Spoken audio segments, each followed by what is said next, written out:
Mercedes has another electric vehicle out, the EQE SUV. I'm Tom Voelk for the Seattle International Auto Show, and I'm driving the AMG version, high performance. Electrification works exceptionally well for luxury vehicles since they're all about power, refinement, and a hushed cabin. It's no spoiler that this particular vehicle has all that, and more. Let's go over the EQE SUV grade walk, keeping in mind that these are base prices without any options. You're going to want some of those for the full Mercedes experience, right? The 350 Plus, which is rear drive, starts at $79,000. Dual motor 4MATIC all-wheel drive adds, anyone? Nothing to the price. Interesting. For more performance, you're going to want the EQE 500. It gets a more powerful dual motor all-wheel drive system. And for full-on go power, you're going to want what I'm driving, the AMG version. It starts at $110,000, as seen here on your screen, $127,000. So, AMG or OMG, you decide. The emerald green metallic paint costs nothing. It's gorgeous. Mercedes is leaving money on the table by not upselling it. For now, the MBUX Hyperscreen is not available on other EQE SUV models.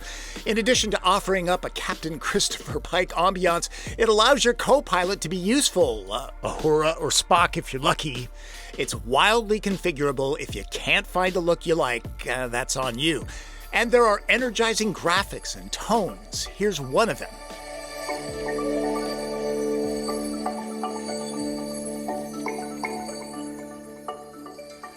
The EQE SUV's 90.6 kilowatt-hour usable battery is rated at 235 miles of travel. Other EVs claim a range of over 300 miles, which is optimistic, to put it politely. The AMG-specific dual motors produce as much as 677 horsepower and 738 pound-feet of torque in race start boost mode. The AMG Ride Control Plus, with adjustable dampers and air suspension, is standard, as is active roll stabilization. Rear steering has 9 degrees of assist, something that people outside will notice. Now, being an EV, the transmission is a single speed. Only Porsche offers a 2-speed. Regeneration drag is adjusted here. And then drive modes. These go down the rabbit hole, changing the personality significantly, including altering the power delivery by up to 50%. And for quick adjustments on the fly, there are these tiny little touchscreens. No need to stretch and use the big one. The range meter gives both best and worst case possibilities. Look, this is an AMG, so there's pretty solid promise of performance. Mercedes says this will do the 0 to 60 dash in 3.5 seconds. And remember, electric vehicles have that lovely instant torque off the line.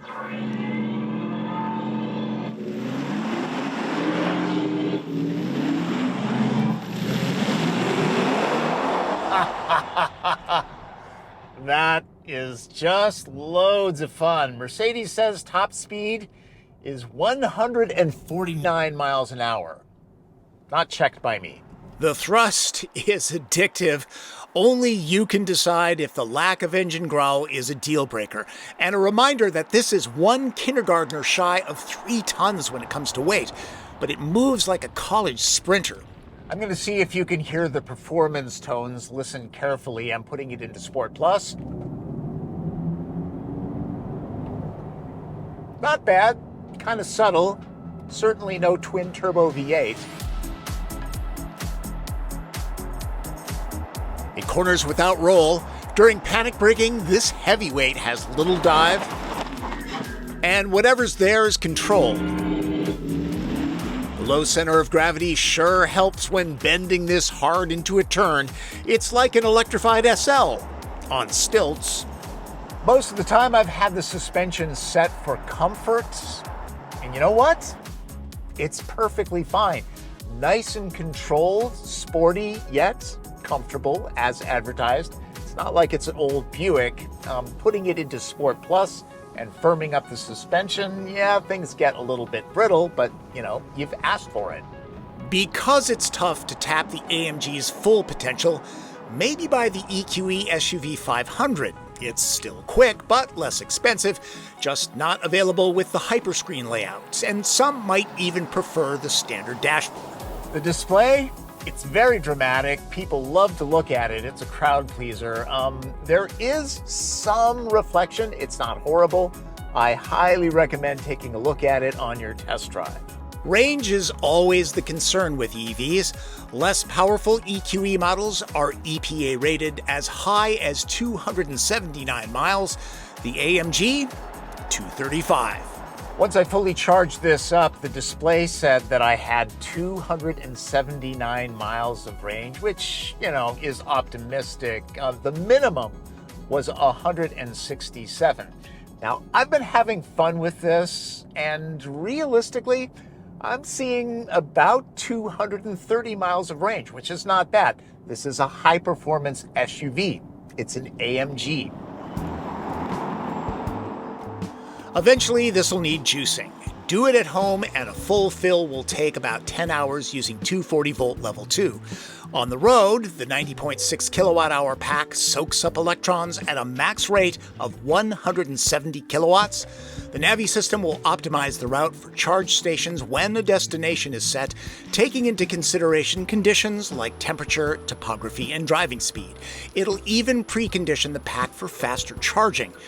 Using the right charger, EQE can add around 100 miles in 15 minutes. The infrastructure is growing, but even as a fan of EVs, I'll advise that electric vehicles don't work for everyone right now, especially people in rural areas and those in apartment buildings. The person that buys one of these probably owns their own home, maybe a bunch of them. And I've said this time and time again, but it bears repeating. For the best EV experience, you really need to be able to charge where you sleep. There's some convenience because this just juices up while you slumber. There's no visiting gas stations, unless you need a Coke.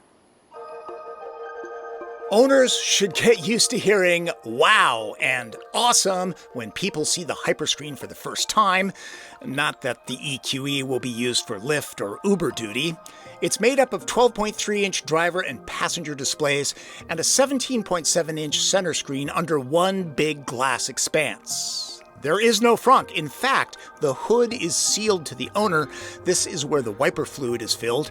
Engineers reassigned front cargo space here, where arguably it's more useful more often. Materials are rich and authentic. 64-color ambient lighting is delightful. There are hard buttons to go with all the touchscreens. The surround view camera system is especially impressive. It's as if there's a German drone flying around to offer up a better look. The front seats have more adjustments than you'll know what to do with.